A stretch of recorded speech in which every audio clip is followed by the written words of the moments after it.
Hello, ഞങ്ങളിത് വയനാട് പോകുന്നതിൻ്റെ part 2 ആണ്.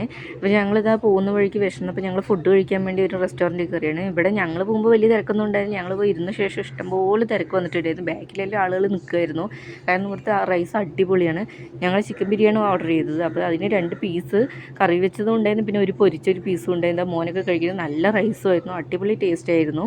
അത് കഴിഞ്ഞത് ഞങ്ങൾ വൈകുന്നേരം ആയപ്പോൾ ഞങ്ങൾ ചായ കുടിക്കാൻ ഇറങ്ങിയാണ്. അപ്പോഴാണ് കടയുടെ ഫ്രണ്ടിൽ കണ്ടത് ഈ ഒരു ചെടി. ഇതിൽ നിറയെ കായുണ്ട്, പക്ഷേ ഇത് എന്ത് ചെടിയാണെന്ന് അറിയില്ല. അപ്പോൾ ഈ സൈഡ് നിറയെ ചെടികളും പൂക്കളും എല്ലാം വെച്ച് നല്ല അടിപൊളിയായിട്ടുണ്ട്. ഇതെവിടെയാണ് ചെയറുകളെല്ലാം വെച്ചിരിക്കുന്നത്. നമുക്ക് ഇവിടെ നിന്ന് ചായയും കുടിച്ച് വണ്ടികളെല്ലാം പോകുന്നതുകൊണ്ട് നല്ലൊരു സ്പോട്ടാണ്. അപ്പോൾ ഞങ്ങളിതാ സ്നാക്സൊക്കെ വാങ്ങാൻ വേണ്ടിയിട്ട് നേരെ ഞങ്ങൾ ഫ്രണ്ടിൽ പോയിട്ടുണ്ടായിരുന്നു. പലതരം സ്നാക്സ് ഉണ്ടായിരുന്നു. മലപ്പുറം ആയതുകൊണ്ട് തന്നെ പല വെറൈറ്റി ഫുഡുകൾ ഉണ്ടായിരുന്നു. ഇതിൽ അടിപൊളിയായിട്ട് ചട്ടിപ്പത്തിരി, അതുപോലെ മാക്രോണി, അതുപോലെ കട്ട്ലൈറ്റ്, പിന്നെ ചിക്കൻ പൊട്ടിത്തെറിച്ചത്, പിന്നെ കിളിക്കൂട്, അങ്ങനെ പല ടൈപ്പ് ഉണ്ടായിരുന്നു. പഴം നിറച്ചത്. പിന്നെ മലപ്പുറം ആയതുകൊണ്ട് തന്നെ അവിടെ സ്നാക്സിൻ്റെ ഒരു തന്നെ ഉണ്ടല്ലോ, നിറയെ സ്നാക്സ് ഉണ്ടാവുമല്ലോ. അപ്പോൾ ഞങ്ങൾ അങ്ങനെ ജസ്റ്റ് ഇതെല്ലാം കണ്ടിട്ടുണ്ടായിരുന്നു. അപ്പോൾ ഇതിൽ ഏതാ എടുക്കേണ്ടതെന്ന് കൺഫ്യൂഷനായി. കാരണം എല്ലാം അടിപൊളി. ഇതൊന്നും ഈ കിളിക്കൂടൊന്നും ഞങ്ങൾ കഴിച്ചിട്ടില്ല.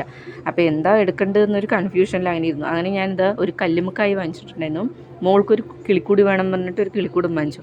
മോന് വണ്ടിയിൽ ഉറങ്ങി എണിച്ചത് കാരണം ഒരേ ഉറക്കമായിരുന്നു. അവനെ എണിച്ചു കൊണ്ടുവന്നത് കാരണം അവനിക്ക് ഒന്നും വേണ്ട, അവർ ഒന്നും കഴിച്ചില്ല.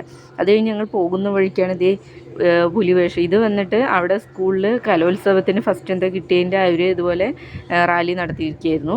അപ്പോൾ അത് കഴിഞ്ഞ് ഞങ്ങളിതാ പോകുന്ന വഴി വെള്ളച്ചാട്ടം കണ്ടില്ല. ഇപ്പോഴും വെള്ളം ഒഴുകുന്നു, ചെറുതായിട്ട് വെള്ളം ഒഴുകിക്കൊണ്ടിരിക്കുന്നു. നല്ലൊരു സ്പോട്ടാണ്. ഞങ്ങൾ ഇത്തവണ താമരശ്ശേരി ചുരം വഴിയല്ല നമ്മൾ കയറിപ്പോകുന്നത്, വേറൊരു ചുരം വഴിയാണ് പോകുന്നത്. നമ്മളെപ്പോഴും താമരശ്ശേരി ചുരം വഴിയാണ് കയറാറ്. ഇതിപ്പോൾ ഞങ്ങൾക്ക് ഈ വഴി വരേണ്ട ആവശ്യമുള്ളത് കൊണ്ട് തന്നെ ഞങ്ങളിതാ ഈ ചുരം വഴിയാണ് പോകുന്നത്. ഇതിൽ കൂടെ ഞാൻ 1-2 തവണ പോയിട്ടുണ്ട്. ഇതിലും അടിപൊളിയാണ്.